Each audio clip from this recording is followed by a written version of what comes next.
காணப்படுது. ஸோ இன்னைக்கு கல்வியை போற்றும் விதமாக உலகம் முழுவதும் இன்டர்நேஷனல் டே ஆஃப் எஜுகேஷன், சர்வதேச கல்வி தினம் இன்னைக்கு கொண்டாடப்படுது. உண்மையிலேயே கல்வி அப்படின்னா என்ன, அது எவ்வளவு முக்கியம், அதை பத்தி தான் இன்னைக்கு நம்ம நிகழ்ச்சியில பேச போறோம். இதை பத்தி பேசுறதுக்காக இன்னைக்கு நம்ம ஸ்டுடியோக்கு முனைவர் மங்கையர்கரசி அவங்க வந்திருக்காங்க. அண்ட் இவங்க இங்கிலீஷ் துறையோட ஹெட்டாவும் இருந்துட்டு இருக்காங்க. வணக்கம் ப்ரொஃபசர். வணக்கம் சார். எப்படி இருக்கீங்க மேம்? நல்லா இருக்கேன் சார். நல்லா இருக்கேன். பொதுவா கல்வி அப்படின்ற வார்த்தை நம்ம எல்லாரும் பயன்படுத்துறது, ஒரு பள்ளிக்கோ ஒரு கல்லூரிக்கோ போய் நாம் பயிலக்கூடியதான் கல்வி அப்படின்றதா எல்லாருடைய ஒரு பொதுவான ஒரு எண்ணமும் கூட. ஒரு ஃபார்மர் அகாடமிக் டீனா நீங்க சொல்லுங்க, கல்வி அப்படின்னா என்ன, அது எதுக்காக மனிதனுக்கு தேவை மேம்? கல்வி அப்படிங்கிறது அதனோட நோக்கமே என்னன்னா, மாணாக்கர்கள்லாம் எந்த அளவுக்கு பயன்படுத்திக்கிறாங்க, எப்படி பயிலுறாங்க அப்படிங்கிறது தான்.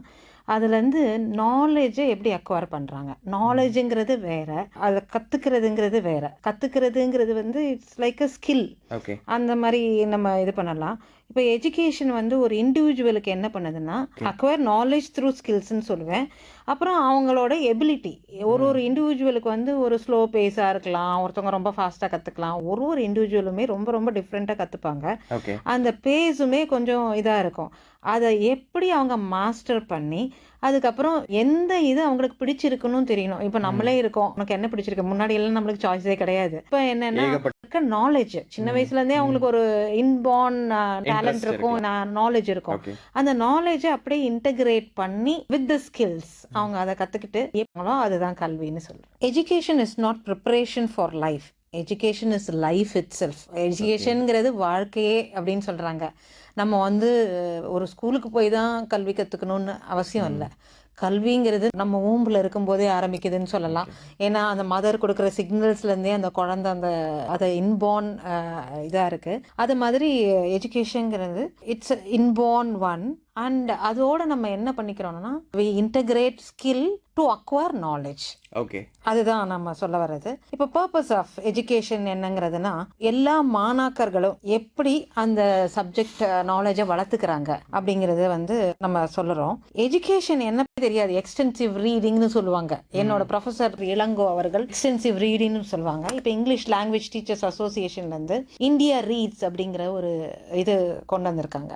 அது என்னன்னா, எல்லாரையும் படிக்க வைக்கணும். It's not a forceful reading. Force பண்ணி நம்ம அவங்கள படிக்க வைக்க கூடாது. தானாவே அவங்க அந்த புத்தகங்களை எடுத்து படிக்க வைக்கணும். எங்க வீட்டில் கூட என்னோட ஹஸ்பண்ட் என்ன பண்ணுவாருன்னா, நான் முன்னாடிலாம் நிறைய புக்கெல்லாம் படிப்பேன். இப்போ இந்த கேட்ஜெட்ஸ் எல்லாம் வந்ததுனால நமக்கு வேணுங்கிற இன்ஃபர்மேஷன்லாம் கேட்ஜெட்ஸ்ல பார்த்துக்கிறோம். அதனால அப்ப என்ன பண்ணுவாருன்னா, நான் படிக்கிறேனான்னு பாக்குறதுக்கு அவர் ஒரு நூலகரா இருக்காரு. அதனால அந்த புக்கெல்லாம் வச்சு பாப்பாரு, நான் அதை நானா எடுத்து படிக்கிறேனா அப்படின்னு சொல்லிட்டு. இந்த பிஸி இதுல நம்ம எடுத்து படிக்கிறோமான்னு பாப்பாரு. அது மாதிரி லைப்ரரிக்கு போய் தான் புக் எடுத்து படிக்கணும்னு இல்ல, அந்த இடத்துல ஒரு புத்தகத்தை வச்சா பிள்ளைங்க அதை எடுத்து படிக்கிறாங்களா, படிச்சு அப்படி அவங்க அறிவை வளர்த்துக்கிறாங்க. படிச்சா கண்டிப்பா அறிவு வளரும். என்னெல்லாம் புத்தகம் படிக்கிறாங்களோ, புத்தகத்தை நம்ம தவிர்க்கவே கூடாது. புத்தகம் என்பது நம்முடைய வாழ்க்கையின் முக்கியமான ஒரு பங்காக இருக்க வேண்டும். அதை தான் இந்த மாணாக்கர்களுக்கு நான் தெரியப்படுத்திக்க விரும்புகிறேன் இந்த வேர்ல்டு எஜுகேஷன் டேல. அதுதான் ஒரு தனி மனிதனை கல்வி எந்த அளவுக்கு செதுக்குகிறது அப்படிங்கிறத ஒரு மையமா கொண்டதான் எஜுகேஷன் அப்படிங்கிற ஒரு. எல்லாரும் என்ன சொல்லுவாங்க, இந்த கல்வி மட்டும்தான் நம்மளுக்கு இணை பிரியாத சொத்து.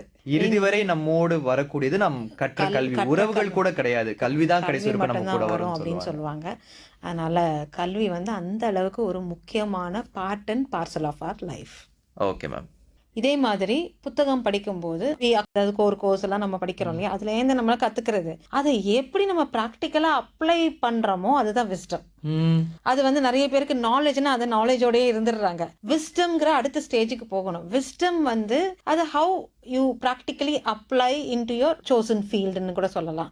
இப்போ நீங்களே இருக்கீங்க ஒரு electronics and communication physiologist or psychology, அந்த மாதிரி எல்லாம் நம்ம இருக்கும்போது சைக்கலாஜிக்கல் நோட்ஸ் அதெல்லாம் நம்ம படிப்போம், நம்ம ஆசிரியர் நம்மளுக்கு சொல்லி கொடுப்பாங்க. அதெல்லாம் தாண்டி அதை ப்ராக்டிக்கலா ஒருத்தவங்களுக்கு அப்ளை பண்ணி அதுல ஒரு கிடைக்கிற ரிசல்ட் உங்களுக்கு என்ன மாதிரியான ஒரு சந்தோஷத்தை கொடுக்கும், அதுதான் விஸ்டம். உங்களுடைய அந்த விஸ்டத்தை நீங்க you have to spread your wisdom. ஒரு ஒளி விளக்கு மாதிரின்னு வச்சுக்கோங்களேன். விளக்கு நம்ம ஏத்திட்டா கூட அது அணையாம இருக்கணும். அணையாம இருந்தாதான் அந்த விளக்கோட சுடர் எல்லா இடத்துக்கும் போகும். சுடர் தான் விஸ்டம். இப்போ புத்தகத்தோடையே நாங்கள் நிறுத்திக்கிறோம் அப்படின்னு சொல்லுவாங்க. இல்லைன்னா புத்தகமே வேண்டாம், நான் உலக வாழ்க்கையே அதுவே எனக்கு ஒரு ஆசிரியர், அதுல இருந்து நான் எடுத்துக்கிறேன் அப்படின்வாங்க. இது எல்லாமே இன்டர் கனெக்டட். புத்தகம், நாலேஜ், விஸ்டம். நம்ம அந்த புத்தகத்திலிருந்து நம்ம பெறக்கூடிய அறிவை அந்த ஞானத்தின் மூலமாக நம்ம உலக வாழ்க்கையில, நம்மளுடைய நடைமுறை வாழ்க்கையில அதை நம்ம பயன்படுத்திக்கணும். நிறைய பேர் என்ன பண்ணுவாங்க, புத்தகமே வேணான்னு சொல்லிடுறாங்க, நான் உலக வாழ்க்கையில இருந்து கத்துக்கிறேன். ஒரு சிலர் என்ன பண்ணுவாங்க, புத்தகத்திலிருந்து வரக்கூடிய அறிவை அந்த அறிவோட அவங்களுக்குள்ளேயே வச்சுப்பாங்க. வெளியில புக்வாம்னு சொல்லுவோம், புத்தக புழு அப்படிங்கிறோம். இப்ப அதுல இருந்து நம்ம வெளியில வர்றது எப்படி? நம்ம பெற்ற அந்த அறிவை ஞானத்தோடு அதை தொடர்பு படுத்தி அந்த ஞானத்தின் மூலமாக நம்ம உலகத்திற்கு அதை வெளிப்படுத்த வேண்டும். அந்த ஒளியை நம்ம கொடுக்கணும். அந்த ஒளியை அப்படியே வச்சுக்க கூடாது, நம்மளே வச்சுக்க கூடாது. அதனால அந்த ஒளியை நம்ம வெளியில கொடுக்கும்போது தான் அதனுடைய பயன் முழுமையாக எல்லாருக்கும் சேரும். கல்வி என்பது அதை தான் நம்மளுக்கு கற்றுக் கொடுக்கிறது. நடைமுறை வாழ்க்கையில நம்ம என்ன பண்ணறோம், நம்ம சிந்திக்கும் சிந்தனை கூட கல்வி கற்றவனுடைய சிந்தனை வேறு விதமாக இருக்கும். எனவே கல்வி என்பது மிகவும் அவசியமானது, மிகவும் முக்கியமானது. ஒருவன் இந்த உலகில் பிறக்கும் போது கல்வி என்பது அவனுடைய கூடவே பிறந்த ஒரு தொப்புள் கொடியாக இருக்க வேண்டும் என்று நான் வலியுறுத்துகிறேன். Super ma'am. சோ கல்வி அப்படின்றது புத்தகத்துல படிக்கிறது மட்டும் கிடையாது. புத்தகத்துல கிடைக்கிறது நாலேஜ், அதை நம்ம நடைமுறை வாழ்க்கையில அப்ளை பண்ணும்போது நமக்கு கிடைக்கக்கூடியது விஸ்டம், ஞானம் அப்படின்றது. சோ இந்த இரண்டுமே மனித வாழ்க்கையில ரொம்ப முக்கியம் அப்படின்ற விஷயத்த ரொம்ப அழகா சொல்லியிருக்கீங்க.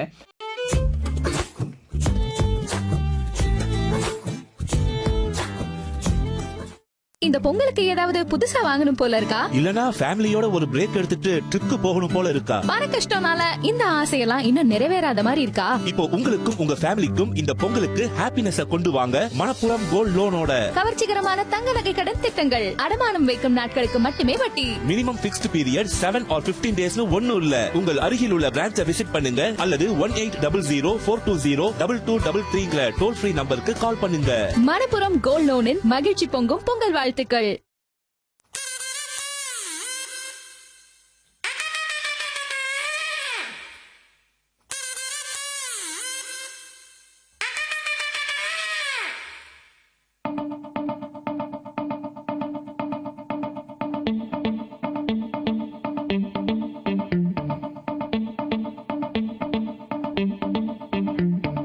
ஹார்ட்டிலே பேட்டரி சார்ஜ் தான் ஆல் இஸ் வெல்.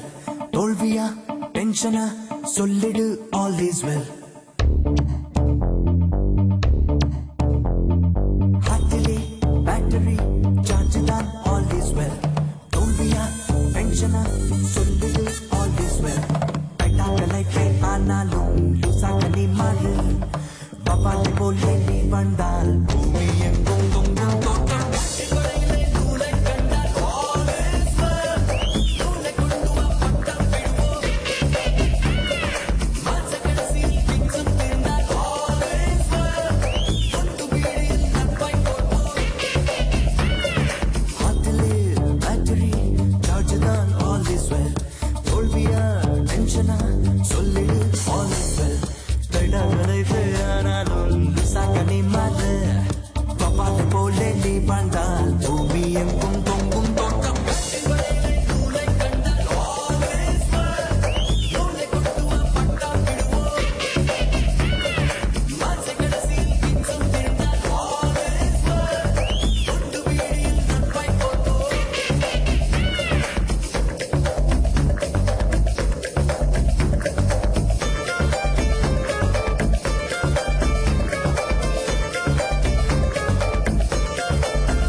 மூளையற்ற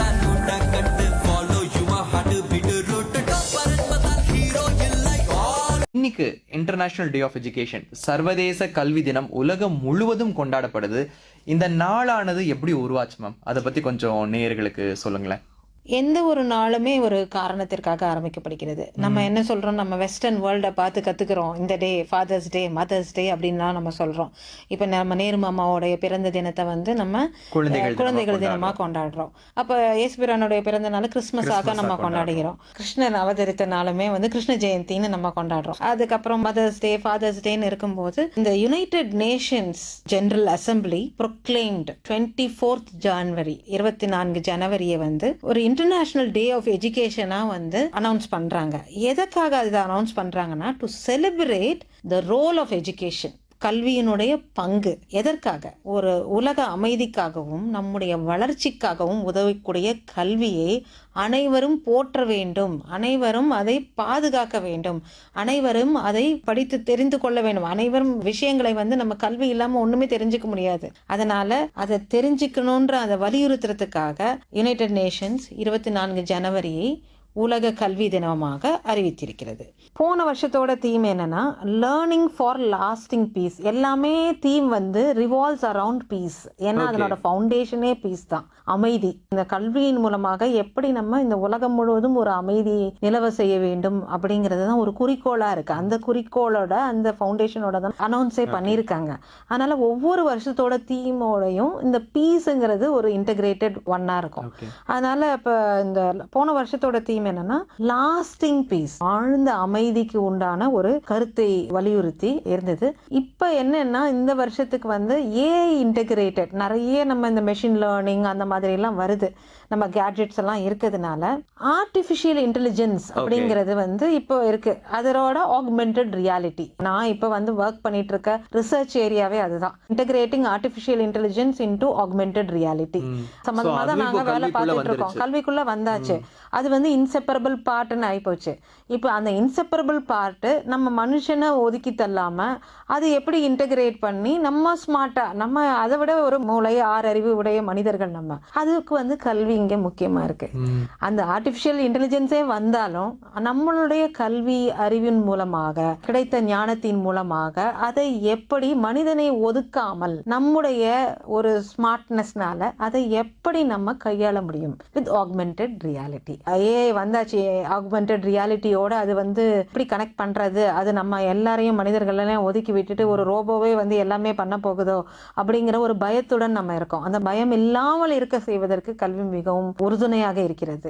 அதை தான் வந்து யுனைடெட் நேஷன் வலியுறுத்துகிறது. அதை ஒவ்வொரு இந்த தீம் மூலமாகவும் அதை வந்து வலியுறுத்துகிறது ஒவ்வொரு வருடமும். ஓகே மேம், நீங்க ஒரு ப்ரொஃபசர், ஒரு ஃபார்மர் அகாடமிக் டீன் அப்படின்றதால உங்ககிட்ட இந்த கேள்வி கேட்டா ஆப்டா இருக்கும் அப்படின்னு நினைக்கிறேன். முதல்லலாம் வந்து நம்ம பசங்களுக்கு வந்து ஸ்கூல் ஸ்டூடெண்ட்ஸ்க்கோ காலேஜ் ஸ்டூடெண்ட்ஸ்க்கோ ஒரு அசைன்மெண்ட் கொடுத்தால் ஒன்று அவங்க படித்த புத்தகங்கள் அதை தேடி நோட்ஸ் எடுப்பாங்க, இல்லையா லைப்ரரிக்கு போவாங்க எடுப்பாங்க. அதுக்கப்புறம் இன்டர்நெட் எல்லாம் வந்தது, அதில் நிறைய சர்ச் என்ஜின் இருக்கு, அதுக்குள்ள போய் எடுப்பாங்க. இப்போ இந்த ஆர்டிஃபிஷியல் இன்டெலிஜென்ஸ்லாம் வந்தக்கப்புறம் நம்ம கேள்வி மட்டும் கொடுத்தால் அதுவே நமக்கு வந்து நிறைய டெம்ப்ளேட்ஸ் ஆஃப் விடைகளை வந்து கொடுக்குது. ஒரு ஆசிரியரா இந்த ஒரு ட்ரெண்டை நீங்க எப்படி பாக்குறீங்க? இதனால மாணவர்களுடைய படிப்பு எப்படி மாறுபடுது? ஒரு ப்ரொஃபஸரா நீங்க இதை எப்படி பாக்குறீங்க? மாணவர்களுடைய வழியிலேயே செல்கிறேன். விதவிதமாக வரும் விடைகளை எப்படி அவங்களுக்கு உண்டான அந்த பவியுக்குள்ள கொண்டு வராங்கன்றத பாக்குறேன் நான். அது இருக்கட்டும், நம்ம ஓபன் புக் டெஸ்ட் அப்படிங்கறதெல்லாம் கூட இருக்கு. நம்ம புத்தகத்தை திறந்து கொண்டே விடையை எழுதக்கூடிய ஒரு விதமான பரீட்சையும் நடத்தப்படுகிறது. இந்த ஒரு கேள்விக்கு உனக்கு 4-5 விடைகள் வருகின்றன. அந்த 4-5 விடைகளில் எது பொருத்தமாக இருக்கும் என்பதை பார்ப்பதற்கு கல்வி மிகவும் உறுதுணையாக இருக்கும். அந்த இடத்துல அவங்க எப்படி அவங்களோட ஸ்மார்ட்னஸை யூஸ் பண்றாங்க, எது சரியான விடையாக இருக்கும், எது அவர்களுக்கு அந்த இடத்திற்கு பொருத்தமாக இருக்கும் என்பதை கண்டுபிடிக்க அவங்களுடைய மூளையை உபயோகித்தே ஆக வேண்டும். அதனால இன்னும் ஆர்டிபிஷியல் இன்டெலிஜென்ஸோ எது வந்தாலுமே நாம் கற்கும் கல்வி என்பது நம்மளை அசாதாரணமான மனிதனாக மாற்றும். Okay, super ma'am. ஸோ இது வந்து எனக்குள்ள இருந்த ஒரு மிகப்பெரிய ஒரு சந்தேகம், ஒரு சமூகத்தை நோக்கி ஒரு சின்ன ஒரு பயம் அப்படின்னு கூட சொல்லலாம். பட் என்னதான் வந்தாலும் நாம் புத்தகத்தை படித்து பெறக்கூடிய கல்விக்கு ஈடாகாது அப்படின்னு சொல்லியிருக்கீங்க. ஓகே, எஜுகேஷன் அப்படின்னு பார்க்கும்போது நமக்கு தெரிந்தது வந்து இப்போ இருக்கிற அந்த ஒரு பள்ளி கல்வி, இதுக்கு முன்னாடி வந்து குருகுல கல்வி இருந்தது. பட் எஜுகேஷன்ல நிறைய வகைகள் இருக்கு அப்படின்னு சொல்றாங்க இல்லையா? ஸோ அதை பத்தி கொஞ்சம் நேயர்களுக்கு சொல்லுங்களேன். முந்தைய காலத்துல என்னன்னா குருகுல கல்வி இருந்தது. குருகுல கல்வி என்னன்னா பெற்றோர்கள் போய் அவங்களுடைய பிள்ளைகளை ஒரு குருவிடம் ஒப்படைத்து விடுவார்கள். அவருடைய வாழ்க்கை முறை அதுல நம்ம இப்போ பிரான்ச் ஆஃப் ஆர்ட்ஸ், சயின்ஸ் அந்த மாதிரி எல்லாம் இருக்கு. அங்க என்னன்னா குரு கிட்ட போனதுமே அவங்க எல்லாமே கத்துப்பாங்க. ஆல் இன்க்ளூசிவ்னு சொல்லல, நம்ம ஒரு குரு கிட்டயே அவரோட வாழ்க்கை முறை, அறிவியல் எல்லாவற்றையுமே கற்றுக்கொள்வார்கள். அதுக்கப்புறமா நம்ம என்ன ஆச்சுன்னா பிரிட்டிஷ் ஆதிக்கத்தின் கீழே நம்ம இருக்கும்போது இந்த பள்ளி கல்வி முறை வந்தது. பள்ளி கல்வி முறையில என்னன்னா லார்ட் மெக்காலேஸ் எஜுகேஷன் சிஸ்டம்னு சொல்லுவோம். அந்த முறையில என்னன்னா மாணாக்கர்கள் எல்லாரும் ஒரு ஆசிரியரின் கீழே ஒரு பிரான்ச் ஆஃப் ஸ்டடி, அறிவியல், கலை எல்லாவற்றையுமே பாடப்பிரிவா வைத்து கத்துக்கொள்வாங்க. அதுக்கப்புறமா என்னன்னா இன்னும் நல்ல நம்ம இது பண்ணும்போது அது ஒரு 3 வகையாக பிரிக்கிறார்கள். ஒன்னு ஃபார்மல் எஜுகேஷன், இன்னொன்னு இன்ஃபார்மல் எஜுகேஷன், அதுக்கப்புறம் நான் ஃபார்மல் எஜுகேஷன் அப்படின்னு வருது. இப்ப ஃபார்மல் எஜுகேஷன்ங்கிறது நம்ம ஸ்கூல்ல கத்துக்கிறோம் இல்லையா, அதுதான் ஃபார்மல் எஜுகேஷன். அவங்களோட பேசிக் அகடமிக் நீட்ஸ், அதுல உங்களுக்கு ஒரு நோ ஸ்பெஷலைசேஷன் அட் ஆல். அதுக்கப்புறமா ஒரு பேசிக் ஸ்கில்ஸ் என்ன அப்படிங்கிறது எல்லாத்துக்குமே நம்மளுக்கு கூட பிடி பீரியட் கூட இருக்கும். உடற்பயிற்சி எவ்வளவு முக்கியம், நம்ம அந்த பிடி பீரியடுக்காக வெயிட் பண்ணிட்டு இருப்போம். அதுக்கப்புறம் கிராஃப்ட்ஸ் கிளாஸ்ன்னு சொல்லுவாங்க, கைவினை, இதெல்லாம் நம்ம என்ன கத்துக்கிறது அப்படின்னு. ஒரே இதுவா போய் நம்ம அந்த தியரட்டிக்கலா போய் இததான் அப்படின்னு நம்ம டம்ப் பண்ணாம வேரியடு பிரான்ச்சஸ் இருந்தது. இப்ப என்னன்னா வகுப்புக்குள்ளேயே அவங்க உட்கார்ந்துக்கிட்டு என்ன பண்றது. இப்ப புதுசா இந்த கேட்ஜெட்ஸ் வந்துருச்சு, விஷுவல் எய்ட்ஸ். முன்னாடி விஷுவல் எய்ட்ஸ்லாம் நம்ம படமா காமிப்போம், இப்ப நம்ம அதை வீடியோவா காமிக்கிறோம். விதவிதமான நிறைய முறைகள் ஆசிரியர்களால செய்யப்படுது. ஸோ அதெல்லாம் ஃபார்மல் எஜுகேஷன்ல வந்துடும். இதுல இன்ஃபார்மல் எஜுகேஷன்ல என்னன்னா நம்ம எப்படி ட்ரெயின் பண்றாங்க, ஒரு மெத்தடாலஜி ஆஃப் இன்ஸ்டிடியூஷன்ஸ், டிஃப்ரெண்ட் இன்ஸ்டிடியூஷன்ஸ்ல இன்டகிரேட் பண்ணி புதிய விதமான யுக்திகளை கையாண்டு மாணவர்களுக்கு அந்த பாடத்தை எப்படி கற்பிப்பது. எக்ஸாம்பிள் என்னன்னா ப்ரீ ரீடிங் ஆக்டிவிட்டின்னு ஒன்று கொடுப்பாங்க. நம்ம முன்னாடி என்னன்னா அந்த ஃபார்மல் எஜுகேஷன்ல எப்படியும் அந்த சிலபஸை முடிக்கணும் அப்படின்னு பார்ப்பாங்க.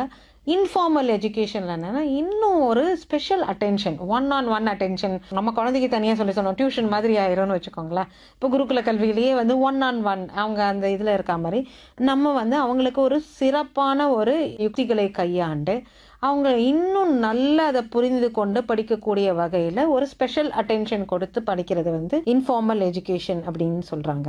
நான் ஃபார்மல் என்னன்னா ஒரு கம்யூனிட்டி குரூப்ஸ் அண்ட் அதர் ஆர்கனைசேஷனோட சேர்ந்து கற்பிக்கிறது. அது என்னன்னா ஒரு பிரைவேட் எஜுகேஷன் கூட சொல்லலாமே, அதை நான் ஃபார்மல் எஜுகேஷன் சொல்றாங்க. இன்ஃபார்மல் என்னன்னா எதெல்லாம் நம்ம அங்க விட்டார்களோ அதை இப்ப டியூஷன் கூட இன்ஃபார்மல் எஜுகேஷன்ல வரும். டியூஷன் என்பது இப்ப எல்லாருமே டியூஷன் சேர்த்தீங்களான்னு கேட்பாங்க. அங்க பள்ளியில போய் கத்துக்கிட்டது இல்லாம வீட்டுக்கு ஒரு தனிப்பட்ட முறையில அவங்களுக்கு ஒரு அட்டென்ஷன் கொடுக்கறது தான் இன்ஃபார்மல் எஜுகேஷன். நான் ஃபார்மல் எஜுகேஷன்னா ஒரு கம்யூனிட்டி குரூப்ஸா சேர்ந்து ஒரு டீமா கத்துக்கிறது. இப்ப அவங்க ஃப்ரெண்ட்ஸோட சேர்ந்து குரூப் ஆக்டிவிட்டின்னு நம்ம சொல்லுவோம், ஒரு ஃபேமிலியோட சேர்ந்து. அதுதான் என்னன்னா நம்மளுக்கு இந்த ப்ராஜெக்ட்னு கொடுப்பாங்க இல்லையா, அதெல்லாம் தான் இந்த நான் ஃபார்மல் எஜுகேஷன்ல வந்துடும். ப்ராஜெக்ட் மாதிரி பண்ணி நீங்க என்ன கத்துக்க விருப்பப்படுறீங்களோ, இப்போ ஒரு அட்டாமிக் இது இருக்குன்னு வச்சுக்கோங்களேன், அதுக்கு ஒரு மாடல் மாதிரி நம்ம பண்ணிக்கிறது, மாடல் பண்ணி அதை நம்ம எக்ஸ்பிளைன் பண்றது, அதெல்லாம் தான் இட் வில் கம் அண்டர் நான் ஃபார்மல் எஜுகேஷன். இப்போ இந்த நான் ஃபார்மல் எஜுகேஷன்ல நம்ம நாட்டில் கொண்டு வரப்பட்டது என்னன்னா முதியோர் கல்வி. எப்படி அவர்களுடைய வாழ்க்கை முறையை சீர்படுத்துகிறது. ஒரு சில தாத்தா பாட்டி அந்த காலத்துல எல்லாம் சொல்லுவாங்க, நான் படிக்காம போயிட்டேன்ப்பா அப்படின்னு, நீ என்னென்னவோ சொல்ற, நீ சொல்றதெல்லாம் புரியல அப்படின்வாங்க. இப்ப நம்முடைய அரசாங்கம் அந்த முதியோர் கல்வின்னு ஒண்ணு கொண்டு வந்தது இல்லையா, அதுல அவங்களுடைய வாழ்க்கை முறையும் அவங்களும் கல்வி கற்று அவங்களுடைய வாழ்க்கை முறையும் ஒரு செம்மையாக, அவங்களுக்கு ஒரு பேச்சு துணைக்கு ஆள் இல்லை என்பது கூட இல்லாம அவங்க ஒரு கதையை படித்து கொள்ளலாம். அந்த மாதிரி அவங்களுடைய வாழ்க்கையை செம்மைப்படுத்தும், எழுத படிக்க தெரிஞ்சதுன்னா அவங்க என்ன வேணாலும் பண்ணலாம். ஒரு இடத்திற்கு போகும்போது கையெழுத்து போடுவதற்கு தெரிந்து கொள்ள அவங்களே போடும்போது அது எவ்வளவு ஒரு பெருமையாக இருக்கும். அவங்க பேரை அவங்களே எழுதும் போதும் அவங்க கையெழுத்து அவங்களே போடும் போதும் ஒரு பெரு மகிழ்ச்சியை கொடுக்கிறது. அது நம்முடைய அரசாங்கத்தால் அது கொண்டு வரப்பட்டு சிறப்பாக இன்று வரை நடைபெற்று வருகிறது. சிறப்பு மேம். இந்த ஒரு கேள்வி நான் கேட்கலாம், இந்த எக்ஸாம் அப்படின்ற அந்த ஒரு முறையை கண்டுபிடித்தவர் யாரு மேம்? சோ ஒரு ப்ரொஃபஸரா நீங்க சொல்லுங்க, எக்ஸாம் நீங்க எப்படி பாக்குறீங்க? தேர்வு முறையை முதலில் உலகுக்கு அறிமுகப்படுத்தியவர் ஒரு அமெரிக்க கண்டத்தை சேர்ந்தவர், ஹென்ரி ஃபிஷல் அவருடைய பெயர். அவர் ஒரு பிசினஸ் மேன், பிலாந்திரோபிஸ்டும் கூட. அவர் என்னன்னா இந்த தேர்வு முறையை கண்டறிந்து அதை நடைமுறைப்படுத்தினார். தேர்வு முறை என்பது மிகவும் அவசியமான ஒன்று. நான் என்ன வேணாலும் படிச்சிருக்கலாம், நான் புத்தகத்தில் என்ன படித்தேன் அப்படிங்கிறது, நான் அதுலேருந்து என்ன கற்றுக்கிட்டேன்னு கண்டுபிடிக்கிறதுக்கு தேர்வு முறை மிகவும் அவசியமான ஒன்றாகும். நம்ம என்ன சொல்கிறோம், நம்ம அந்த புக்கில் படிச்சுட்டு அப்படியே நான் வாந்தி எடுத்துட்டேன் அப்படின்னு பசங்கள்லாம் சொல்லுவாங்க. அப்படி கிடையாது. அவங்களுடைய கற்றல் கற்பித்தல் இரண்டையும் ஒன்றாக கலந்து அவர்கள் என்ன உள்வாங்கிக் கொண்டார்கள் அப்படிங்கிறத விளக்கக்கூடிய ஒன்றுதான் தேர்வு. அதன் மூலமாக தான் நீங்க உங்களுடைய அறிவை எந்த அளவுக்கு விருத்தி செய்துள்ளீர்கள், அதன் மூலமாக நீங்க என்ன ஞானத்தை பெற்றீர்கள் என்பதை தேர்வு என்பதை விளக்கும். அதனால் தேர்வு என்பது அத்தியாவசியமான ஒன்று, அவசியமான ஒன்று என்றுதான் நான் கருதுகிறேன். ஓகே மேம், பொதுவாக இப்போ நம்ம இந்த கல்வி, ஸ்கூல், காலேஜ் எல்லாம் அப்படின்னு பேசும்போது மோஸ்ட்லி வந்து நார்மல் மக்கள் போவாங்க. பட் இந்த ஸ்பெஷலி ஏபிள்டு மக்கள் அப்படின்னு நம்ம சொல்றோம் இல்லையா, அவங்களுக்கு என்னென்ன மாதிரி கல்வி முறைகள் வழங்கப்படுது, பின்பற்றப்படுது, அதை பத்தி கொஞ்சம் சொல்லுங்களேன். ஸ்பெஷல் சில்ட்ரன் சொல்லுவோம். இன்க்ளூசிவ் எஜுகேஷன் அது வந்து என்னென்னா எல்லா வகுப்பறையிலுமே அவங்களுக்காக கொடுக்கப்படுது. இப்போ பார்வையற்றவர்களுக்கு வந்து பிரெயில் அப்படின்னு இருக்குது. இப்போ காது கேட்காதவர்கள், வாய் பேச முடியாதவர்களுக்கு சைன் லாங்குவேஜ் இருக்குது. இப்போ பிரெயில்னு சொல்லும் போது என்னென்னா அந்த பஞ்ச்டு வேர்ட்ஸாக இருக்கும். அதை வந்து அவங்க கையால் தடவி பார்த்து அந்த வார்த்தைகளை அவர்கள் விளங்கிக் கொள்வார்கள். அதன் மூலமாக அவர்கள் பயில்வார்கள். இப்போது வாய் பேச முடியாதவர்கள், காது கேட்காதவர்கள் வந்து சைன் லாங்குவேஜ்னு சொல்லுவோம். ஒரு டிரான்ஸ்லேட்டர் இருக்க மாதிரி சைன் லாங்குவேஜில் பேசக்கூடிய இவங்களும் வந்து அரசியல் தலைவர்களோடு மேடையில் இருப்பதை நீங்கள் பார்த்திருப்பீர்கள். இப்போ வந்து அதுக்காக ஒரு நியூஸ் சேனலும் இருக்கு. இப்போ நியூஸ் சேனல்ல என்னன்னா அவங்க சைன் லாங்குவேஜ்லேயே வந்து நியூஸ், அவங்க உலக நிகழ்ச்சிகளை உடனுக்குடனே தெரிஞ்சுக்கலாம். இப்போ இந்த வாழ்க்கை முறையில எல்லாமே மாறி வருகிறது. அதனால இப்போ மற்ற disable children, multi disabled children இருக்காங்க இல்லையா, அவங்களுக்கு ஸ்பெஷலி ஒரு கீபோர்ட்ஸ் எல்லாமே இருக்கு. அவங்க எல்லாத்து மூலமா கத்துக்க முடியும். ஈவன் கொஞ்சம் வேற ஒரு வளர்சிதை மாற்றங்களுடன் இருக்கக்கூடிய குழந்தைகள் கூட ஒரு பள்ளி பருவத்துல வந்து அவங்களுக்கு தனித்தனி ஸ்பெஷல் ஸ்கூல்ஸ் இப்ப நிறையவே இருக்கு. ஈவன் அவங்க கொஞ்சம் ஒரு மென்டலி நாட் ஸ்டேபிள் அந்த மாதிரி குழந்தைகளுக்கு கூட அவங்களுடைய பெற்றோர்களுக்கு தனியாக ஒரு பயிற்சி கொடுக்கிறார்கள். ஒர்க் ஷாப் அப்படின்னு ஒன்று பண்ணி அந்த பெற்றோர்களுக்கு அந்த குழந்தைகளை எப்படி வீட்டில் கையாள வேண்டும் என்பதையே சொல்லிக் கொடுக்கிறாங்க. கல்வி என்பது அந்த அளவுக்கு போயிடுச்சு. எந்த குழந்தையும் கல்வி கற்காமல் இருக்க முடியாது. என்ன ஒரு டிசபிலிட்டி இருந்தாலும் இந்த இன்க்ளூசிவ் எஜுகேஷன்ல எல்லாருமே, மத்திய அரசாங்கம், மாநில அரசாங்கம் அனைவரும் ஒன்றாக இணைந்து அனைவருக்கும் சேர வேண்டும் என்ற ஒரு அருமையான குறிக்கோளோடு துவங்கப்பட்டிருக்கிறது. இந்த காலகட்டத்தில் யாருமே கல்வி இல்லாமல் இருக்க முடியாது. எந்த விதமான டிசபிலிட்டி இருந்தாலும் கூட அதை கற்கக்கூடிய முறையில் அனைவரும் பள்ளிக்கும் கல்லூரிக்கும் செல்ல வேண்டிய வகையில் அனைவருக்கும் உண்டான வசதியை அரசாங்கம் செய்து கொடுத்திருக்கிறது. சிறப்பு மேம். ஸோ கல்விக்கு எந்த ஒரு தடையும் கிடையாது. படிக்கணும் அப்படின்ற அந்த ஒரு எண்ணமும் ஊக்கமும் இருந்தால் போதும், கல்வி நமக்கு கிடைப்பதற்கு அனைத்து சாத்தியக்கூறுகளும் இருக்கு அப்படின்றத சிறப்பா சொல்லியிருக்கீங்க. உலகத்துல வந்து மாற்றம் ஒன்றுதான் மாறாதது அப்படின்னு சொல்லுவாங்க இல்லையா மேம். ஸோ கல்வி அப்படின்றது எல்லா காலத்திலையும் இருந்து கொண்டேதான் இருக்கின்றது, இப்பவும் இருக்கு. கண்டிப்பாக அடுத்தடுத்த தலைமுறைகளும் கல்வியானது நம்ம கிட்ட இருக்கதான் போகுது. கல்வி என்னென்ன மாதிரி மாற்றங்களை சந்தித்து கொண்டிருக்கிறது, அதை பத்தி கொஞ்சம் எங்களுக்கு சொல்லுங்களேன். ஓலை சுவடியில இருந்து நம்ம ஆரம்பிக்கலாம். நம்ம ஔவையார்னாலே ஓலை சுவடி தான் நம்ம நினைப்போம். ஓலை சுவடி மூலமாக கற்றுக்கொண்டிருந்தோம். அப்புறம் ஓரல் எஜுகேஷன் அப்படின்னு சொல்லுவாங்க. ஓரல் ட்ரெண்ட்ஸ், இப்ப இந்த ஆயர்கள்லாம் பாட்டு பாடுவாங்க இல்லையா, அது மூலமா அவங்க ஒரு கவிதையோ அந்த வரலாறையோ நம்ம கேட்டிருக்கோம். இப்ப இந்த பைபிள்ல கூட எடுத்துக்கிட்டா கூட நிறைய இந்த ஓரல் ட்ரெடிஷன் இருக்கும். அந்த மாதிரி அந்த ஆயர்கள் பாட்டு பாடி கொண்டே போவார்கள். அந்த மாதிரியான ஒரு ஓரல் ட்ரெடிஷனும் இருந்தது நிறைய. இப்ப கிரீக், லாட்டின் அந்த மாதிரி எடுத்துட்டா கூட it started from oral tradition தான். அதுக்கப்புறமா இப்போ வந்து நம்ம எங்கே வந்துட்டோம், கம்ப்யூட்டர், OHP ஷீட்ஸ், அப்படி இப்படின்னு நம்ம ஒரு விஷுவல் இம்பாக்ட் இருக்கணும். எப்பயுமே நம்ம புக்கே படிச்சுட்டு இருந்தோம்னா எங்களுக்கு போர் அடிக்குதுன்னுவாங்க. அதனால நம்மளுக்கு டீச்சிங் மெத்தடாலஜிலேயே என்னன்னா use different types of aids அப்படின்னு சொல்லுவோம். இப்போ வந்து என்னன்னா நம்ம இந்த கோவிட் பீரியட்ல என்னன்னா அது அப்படியே வர்ச்சுவலாக போயிட்டோம். ஆன்லைன் எஜுகேஷன் போயிட்டோம். ஆன்லைன் எஜுகேஷன்ல என்னன்னா உங்களுக்கு என்ன வேணாலும் பண்ணலாம், என்ன வேணாலும் நம்ம வந்து அவங்களுக்கு காமிக்க முடியும். ஆக்டிவ் லேர்னிங் இது. நான் அதை பற்றி ஒரு பிளாக் கூட எழுதியிருந்தேன். International teachers of English association லண்டனில் இருக்காங்க. அவங்க வந்து ஒரு இந்தியன் வாய்ஸ் எங்களுக்கு வேணும் அப்படின்னு கேட்டாங்க. How this transformation, over night transformation, நம்மளுக்கே தெரியாது 2 வருஷம் நம்ம வெளியில் வரமாட்டோம் அப்படின்னு. அந்த டிரான்ஸ்ஃபர்மேஷனில் எப்படி நீங்கள் இந்த இது எஜுகேஷன், இந்த டீச்சர்ஸ் எல்லாம் எப்படி சமாளிச்சிங்க அப்படின்னு கேட்டாங்க. அப்போ இந்தியன் வாய்ஸில் என்னென்னா அந்தந்த இன்ஸ்டிடியூஷன்ஸ் உடனே கவர்மெண்ட்டுமே சரி எப்படி நம்ம ஸ்கூல் அப்படியே நம்ம நிறுத்திட முடியும்னு ரொம்ப அழகாக நம்ம டிடி தமிழ் போட்டாலே அதில் ஒரு போர்டோட வந்து ஒரு ஆசிரியர் வந்து பாடம் கற்றுக் கொடுப்பாங்க. அவ்வளோ சிம்பிளிஃபைடு லேர்னிங் ப்ராசஸ் நம்மளுக்கு வந்தாச்சு. டீச்சிங் அண்ட் லேர்னிங் ரெண்டுமே ஒரு பெரிய டிரான்ஸ்ஃபர்மேஷன். ஓலை சுவடியிலேருந்து ஆரம்பித்து நம்ம ஓரல் ட்ரெடிஷன் வந்து அதுக்கப்புறமா ஒரு ஓஹெச்பி ஷீட்டோ, அதுக்கப்புறம் நம்ம பிபிடி, ஒரு கம்ப்யூட்டர் அசிஸ்டட் லேர்னிங், கால், மால் அப்படின்னு, மாலுங்கிறது மொபைல் அசிஸ்டட் லாங்குவேஜ் லேர்னிங் நல்லா சொல்லுவோம். நிறைய இருக்குது. கால், மால்னு நிறைய பேர் நம்மளுடைய ஆராய்ச்சி மாணவர்கள் அதை பற்றி ஆராய்ச்சி செய்து அவர்களுடைய தொகுப்பை வெளியிடுகிறார்கள். அது போன்று இந்த காலகட்டத்தில் கேமிஃபிகேஷன் சொல்கிறோம். இப்போ ஸ்மார்ட் போர்ட்ஸ் இருக்குது. ஸ்மார்ட் போர்ட்ஸில் நம்ம என்ன வேணாலும், முன்னாடி நம்ம சாக் பீஸில் வரைகிறது தான் பிரெயின்னு சொல்லுவோம், நம்ம சாக் பீஸில் வரைகிறது தான் காக்ரோச்னு சொல்லுவோம். ஒரு சயின்ஸ் கிளாஸில் எடுத்துக்கிட்டோம்னா கூட parts of frogs, parts of cockroach அப்படின்லாம் நம்ம சொல்லுவோம்.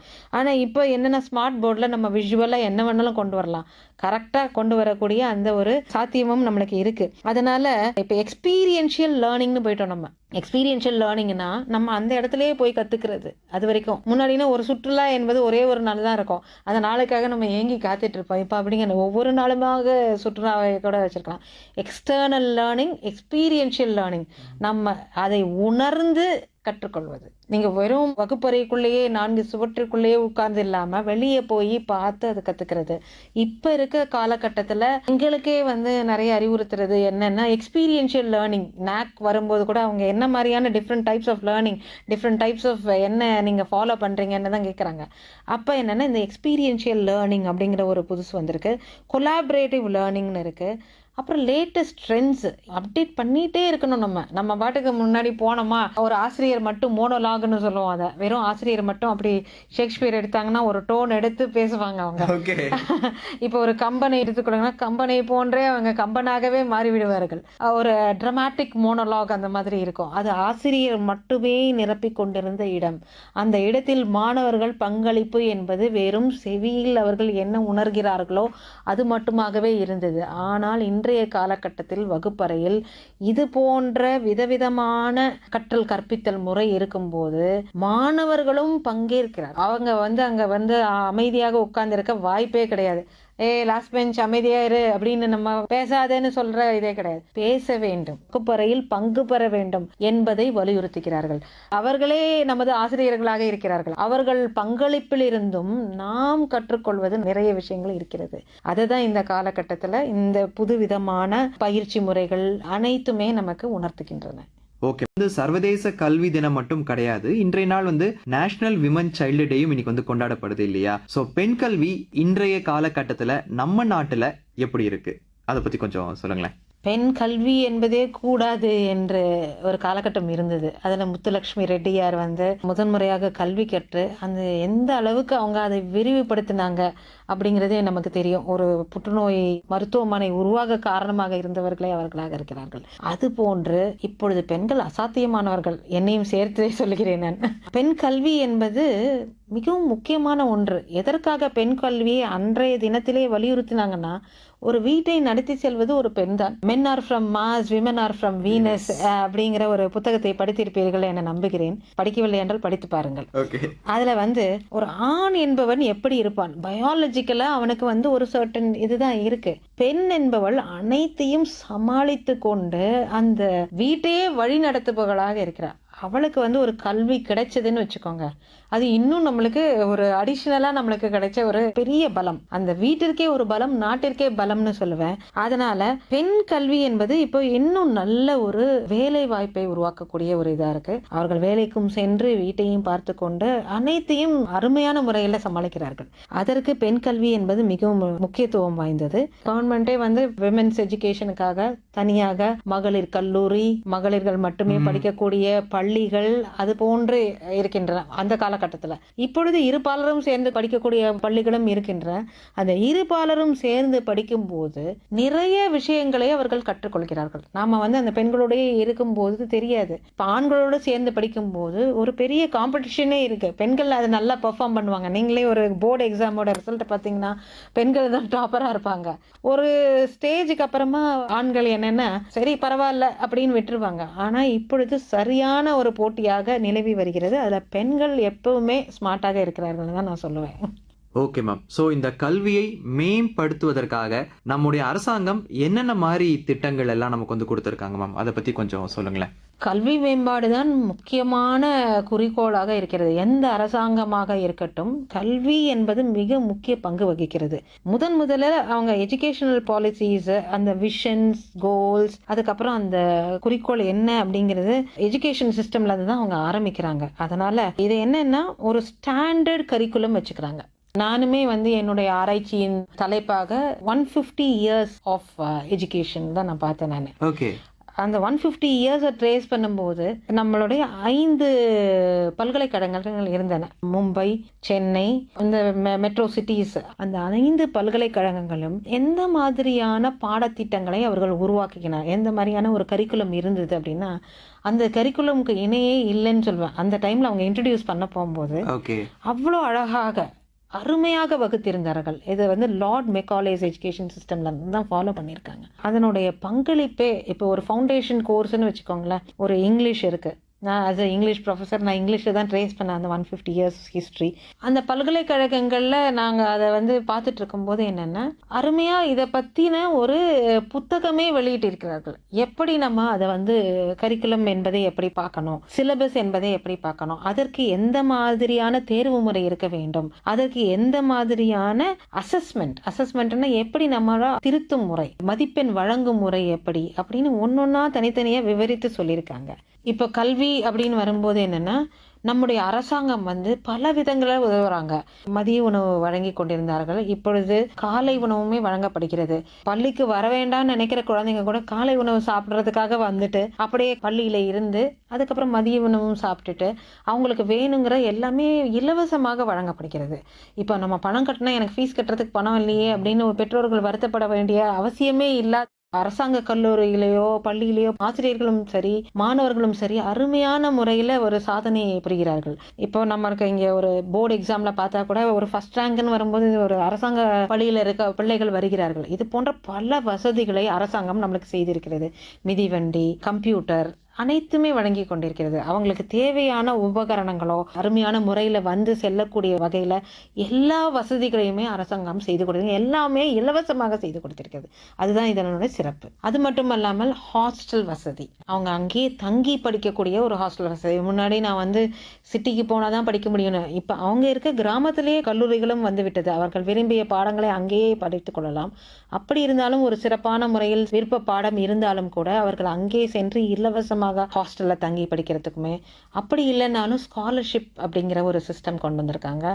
அத்தனை ஸ்காலர்ஷிப் இருக்கு. இப்போ புதுமை பெண் திட்டம் என்பதை முதலமைச்சர் அறிவித்திருக்காங்க. அந்த புதுமை பெண் கல்வியில வந்து முதல் வருடத்திலேயே அவங்களுக்கு வந்து ஒரு ஸ்காலர்ஷிப் கிடைக்குது. கல்லூரியில நான் வந்து ஒரு ஆசிரியராக இருந்து பயனாளிகளை பார்க்கும்போது அவ்வளோ சந்தோஷமா இருக்கும். நன்றாக படிக்கக்கூடிய பிள்ளைகள் ஒரு ஹம்பிள் பேக்ரவுண்ட்ல இருந்து வருவாங்க. அவங்களால என்ன பண்ண முடியும்ன்ற அந்த அச்சமே இல்லாம என் குழந்தையும் நன்றாக படிப்பாள் அப்படின்னு ஒரு சின்ன, இப்ப கூட நம்ம வந்து ஒரு ரிக்ஷா ஓட்டுநரின் மகள் சாப்பாடு செய்து கொடுத்து கொண்டிருக்கிற ஒரு அம்மாவுடைய பையன் ஒரு கார்ப்பரேட்ல பெரிய இவங்கெல்லாம் வந்தாங்கன்னு சொல்லுவாங்க. அது மாதிரியான பலவித சாதனைகளை புரிவதற்கு அரசாங்கம் மிகவும் உறுதுணையாக இருக்கிறது. சிறப்பு. கேட்கறதுக்கு ரொம்ப சந்தோஷமா இருக்கு. அவர்கள் மரியாதையாக இருக்க வேண்டும். மரியாதை என்பது நம்ம வந்து வணக்கம் அப்படின்னு சொல்லுவோம். இப்போ எங்க வீட்டுக்கு யாராவது வந்தாங்கன்னா கூட எங்க தந்தையாரெல்லாம் என்ன சொல்லுவாங்கன்னா வந்தவங்களுக்கு வணக்கம் சொல்லுங்க அப்படின்னு சொல்லுவாங்க. அந்த வணக்கம் என்பது மிகவும் அவசியமான ஒன்றாகும். அந்த மரியாதை என்பது மிகவும் அவசியம். அது நம்மளுடைய கல்ச்சர்லயே இருக்கு, எல்லாருடைய கல்ச்சர்ல இருக்கும். இப்போ வந்து இந்தியாவிலேயே பல இடங்களுக்கு செல்லும் போது காலில் விழுந்து ஒரு ஆசீர்வாதம் வாங்கி கொண்டுதான் பேசவே ஆரம்பிப்பாங்க. ஒரு சில இதுல என்ன முதலில் ஒரு வணக்கம் அப்படின்னு சொல்லி தான் ஆரம்பிப்பாங்க. வெஸ்டர்னர்ஸே இதை விரும்புறாங்க வணக்கம் என்று. அந்த மரியாதையுடன் இருக்க வேண்டும். எல்லாரையும் வந்து ஒரு கனிவோடு அணுக வேண்டும். கனிவு என்பது தெரியல, அவங்களோட பேசுற ஸ்லாங்கே வித்தியாசமா இருக்கு. அந்த மாதிரி இல்லாம ஒரு கனிவோடு அணுக வேண்டும். மத்தவங்க என்ன பேசுறாங்கிறத கேட்கணும். நான் பேசி முடிச்சா போதும் படன்னு பேசிட்டு அப்படியே நிறுத்திடுவாங்க. மத்தவங்க என்ன சொல்ல வராங்கன்றதை கேட்கறது கிடையாது. They should listen. மத்தவங்க பேசும்போது கண்டிப்பா அவங்க கேட்கணும். வீட்டுல கூட சொல்லுவாங்க இல்லையா, காது கொடுத்து கேளு அப்படின்னு. ஆமா, கண்டிப்பா எப்பயுமே கேளு அப்படின்னு சொல்லுவாங்க. எங்க வீட்டுல எல்லாம் எங்க அப்பா கொட்டுவார். நம்ம அப்படின்னு சொன்னா என்ன வார்த்தையால உன்னால கேட்க முடியாதா அப்படின்னு சொல்லி சொல்லுவாங்க. சொல்லுவாங்க. அப்போ வந்து நம்ம வந்து ஒரு பொறுப்போடு இருக்க வேண்டும். என்ன ரெஸ்பான்சிபிலிட்டி கொடுத்தா ஒரு கிளாஸ் லீடர் பதவி கொடுக்குறாங்கன்னா அதை எடுத்துக்கணும். அதை எடுத்து பண்ணும்போது தான் நம்ம வந்து நிறைய கற்றுக்க முடியும். அது கற்றல் அப்படின்றது வெறும் ஏற்று சுரக்காய் நம்ம அப்பவே சொன்னோம் இல்லையா, அது போல ஒரு பொறுப்பை நம்ம எடுத்துக்கிட்டோம்னா அந்த கிளாஸை டைமுக்கு போய் நம்ம அட்டன் பண்ணணும். அதே மாதிரி ரெகுலரா போகணும். நம்ம வந்து பள்ளி நடுவில் விடுமுறை எடுத்துக்கொள்ளக்கூடாது. அவங்களுக்கு ஒரு அசைன்மெண்ட் கொடுத்தாங்கன்னா அந்த அசைன்மெண்ட்டை ஆன் டைம் கம்ப்ளீட் பண்ணி கொடுக்கணும். இப்போ நான் இன்னைக்கு கேட்கறதுக்கு முன்னாடியே நான் முடிச்சிட்டேன் அப்படின்னு சொல்ல வரணும். அதே மாதிரி அந்த பங்கு ஆசிரியர்களுக்கும் உண்டு. ஆசிரியர்கள் அந்த அளவுக்கு ஒரு இன்ட்ரெஸ்டிங்காக அவங்களுக்கு கொடுக்கணும். நான் முடிச்சிட்டேன் அப்படின்னு அவங்க வந்து ஃபர்ஸ்ட் நிற்கிற மாதிரி கொடுக்கணும். அதே மாதிரி அவங்களுக்கு கிடைக்கிற ஆப்பர்ச்சுனிட்டிஸ் எல்லாத்தையும் வந்து அவங்க வந்து யூஸ் பண்ணிக்கணும். ஏன்னா அதெல்லாம் அப்புறம் கிடைக்காது. இது போன்ற ஒரு பள்ளி வாழ்க்கையோ கல்லூரி வாழ்க்கையோ நமக்கு திரும்ப கிடைக்காது. கண்டிப்பா. அதனால அந்த பள்ளி வாழ்க்கையிலும் கல்லூரி வாழ்க்கையிலும் கிடைக்கக்கூடிய வாய்ப்புகள் ஒவ்வொன்றையும் பயன்படுத்திக் கொள்ள வேண்டும். இதுதானே, இது எனக்கு வேணாம், நான் பாட்டுக்கு நான் ஜாலியாக பேசிட்டு இருக்கேன் என் ஃப்ரெண்ட்ஸோட அப்படின்னு இல்லாம என்ன வாய்ப்பு வருகிறதோ அதை தக்க வைத்துக் கொள்ள வேண்டும். அதை வந்து நம்ம யூஸ் பண்ணிக்கணும். அதுக்காக தான் இப்போ வந்து கிரெடிட் சிஸ்டம் அப்படின்னு ஒன்று கொண்டு வந்திருக்காங்க. To earn credits. நம்ம இப்போ ஒரு அப்ராடுக்கு போய் படிக்கிறோம்னா கிரெடிட்ஸ் வந்து ரொம்ப முக்கியமாக இருக்கும். அதுக்காக இப்போ ஒரு CSS ஆக இருக்கட்டும், NSS ஆக இருக்கட்டும், ஒவ்வொரு துறையிலுமே விளையாட்டுமே இருக்கட்டும், அனைத்திலும் ஒரு கிரெடிட் சிஸ்டம் அப்படிங்கிறது கொண்டு வந்திருக்காங்க. அதுக்கப்புறம் நம்மளுடைய தவறுகளிலிருந்து நம்ம கற்றுக்கணும். தவறு பண்ணிட்டோமேன்னு அப்படியே போய் ஒரு மூலையில் போய் ஒடுங்கிக்க கூடாது. நம்மளுடைய தவறு வந்து நம்மளை வந்து ஒரு ஃபைன் டியூன் பண்ணுது, இன்னும் நல்ல பர்சனாலிட்டி ஆக்குது. திருப்பி நம்ம அந்த தவறை பண்ண மாட்டோம். அது தவறுன்னு தெரிஞ்சதுன்னா பண்ண மாட்டோம். அதனால லேர்ன் ஃப்ரம் யுவர் மிஸ்டேக்ஸ் அப்படின்னு உங்களோட மிஸ்டேக்ஸை வந்து ஒரு வாய்ப்பாக கருதி கொள்ளுங்கன்னு தான் நான் சொல்றேன். அது வந்து ஒரு வாய்ப்பு உங்களுக்கு. தவறை தாண்டி நம்ம அதை செஞ்சு நம்ம ஒரு சாதனை புரியும் போது அதனுடைய இதுவே தனியா இருக்கும். அதே மாதிரி நல்ல ஒரு ரிலேஷன்ஷிப்பை வளர்த்துக்கணும். அதுக்காக தான் நம்ம தினமும் காலேஜுக்கு போறோம், ஸ்கூலுக்கு போறோம். நம்ம வந்து இல்லைன்னா நம்ம வந்து டிஸ்டன்ஸ் மோட்ல கத்துக்கலாம், இல்லை ஹோம் டியூஷனாக கூட கத்துக்கலாம் அப்படின்னு சொல்லுவோம். அந்த மாதிரி எல்லாம் இல்லாம ஒரு நல்ல வாய்ப்பு அனைவரோடையும் கலந்து பழகுவதற்கு. அப்போ அந்த வேற்றுமை இல்லாத ஒற்றுமையை அந்த செக்யூலர் கண்ட்ரியில நம்ம இருக்கோங்கிறத அது ப்ரூவ் பண்ணுது. அது நம்ம கண்ட்ரியில அது இருக்கு. எப்பயுமே என்கேஜ்டா இருக்கணும், ஆக்டிவா இருக்கணும். ஒரு இடத்துல அப்படி சோர்ந்து போய் இருக்கக்கூடாது. அப்படி இருந்தா கூட எல்லா கல்லூரியிலுமே ஒரு கவுன்சிலர்னு இருக்காங்க. இப்ப சைக்கலாஜிக்கல் கவுன்சிலர்ஸ்ன்னு இருக்காங்க. சின்ன இதா இருந்தா கூட அவங்க கிளாஸ் டீச்சரே கூட அவங்களை கொண்டு போவாங்க. குழந்தைகளை போல பார்த்துக்கொள்ளக்கூடிய பொறுப்பான ஆசிரியர்கள் நிறைய பேர் இருக்கிறார்கள். அதனால அந்த அருமையான வாய்ப்பை வந்து குழந்தைகள் நல்லபடியாக பயன்படுத்தி கொள்ள வேண்டும். எப்பவுமே வகுப்புல வந்து ஒரு நோட்ஸ் எடுத்துக்கிற பழக்கத்தை நம்ம எடுத்துக்கணும். ஏன்னா எது ஒரு சின்ன சின்ன விஷயங்கள் கூட நம்முடைய மனதை விட்டு போய்விடும். அந்த நேரத்துல அது நம்மளுக்கு ஞாபகம் இருக்கும். பரீட்சை எழுதும் போது ஒரு வித்தியாசமான ஒரு சிந்தனையை நான் என்ன சொல்லுவேன், you respond to your question சொல்லுவேன். டோன்ட் ஆன்சர் பண்ணாதீங்க, ரெஸ்பாண்ட் டு யுவர் கொஸ்டின். அதுக்கு என்னெல்லாம் நம்ம ரெஸ்பான்ஸ் கொடுக்கலாம் போது இந்த நோட்ஸ் நம்ம எடுத்தீங்கன்னா அது ரொம்ப நல்லா இருக்கும். அதே மாதிரி எப்பயுமே நம்ம கற்றுக்கொள்ளக்கூடிய இதில் தான் இருக்கும். திருமணமான புதுதில் என்னோட கணவர் இதுதான் சொல்லியிருக்காரு, எஜுகேஷன் இஸ் அன் ஓஷன். நீ இதோட படிப்பு நின்றுடுச்சுன்னு நினைச்சுக்க கூடாது. You should learn a lot, every day you learn something. So you are a learner always அப்படின்னு சொல்லியிருக்காரு. So be a learner always. எப்பொழுதுமே படித்துக்கொண்டே இருங்கள், கற்றுக்கொண்டே இருங்கள். கற்றல் எப்பொழுதும் சிறப்பு மேம். ரொம்ப அழகான ஒரு விளக்கம். நம்ம எப்பொழுதுமே ஒரு லேர்னர் தான், எப்பவுமே நம்ம கற்றுக்கொண்டிருக்கக்கூடிய ஒரு மனிதர் தான் அப்படின்ற விஷயத்த சொல்லி இன்னைக்கு நிகழ்ச்சியை முடிச்சிருக்கீங்க. Thank you so much ma'am. Thank you very much. இந்த ஒரு வாய்ப்பு அளித்ததுக்கு ஆகாஷவாணிக்கும் இந்த நிகழ்ச்சி தொகுப்பாளராக இருந்த RJ ஹரி அவர்களுக்கும் நன்றியை தெரிவித்துக் கொள்கிறேன். Thank you so much ma'am. நேயர்களே, இன்னைக்கு நம்ம நிகழ்ச்சியில இன்டர்நேஷனல் டே ஆஃப் எஜுகேஷன் அன்னைக்கு நம்ம ஷோக்கு ப்ரொஃபசர் மங்கையர் கர்சி அவர்கள் நிறைய விஷயங்கள் சொன்னாங்க கல்வியை பத்தி. கண்டிப்பா உங்க எல்லாருக்கும் இந்த நிகழ்ச்சி புரிஞ்சிருக்கும், பயனுள்ளதாக இருந்திருக்கும் அப்படின்ற நம்பிக்கையோடு மீண்டும் மற்றும் ஒரு நிகழ்ச்சியில் சந்திப்போம். நன்றி, வணக்கம்.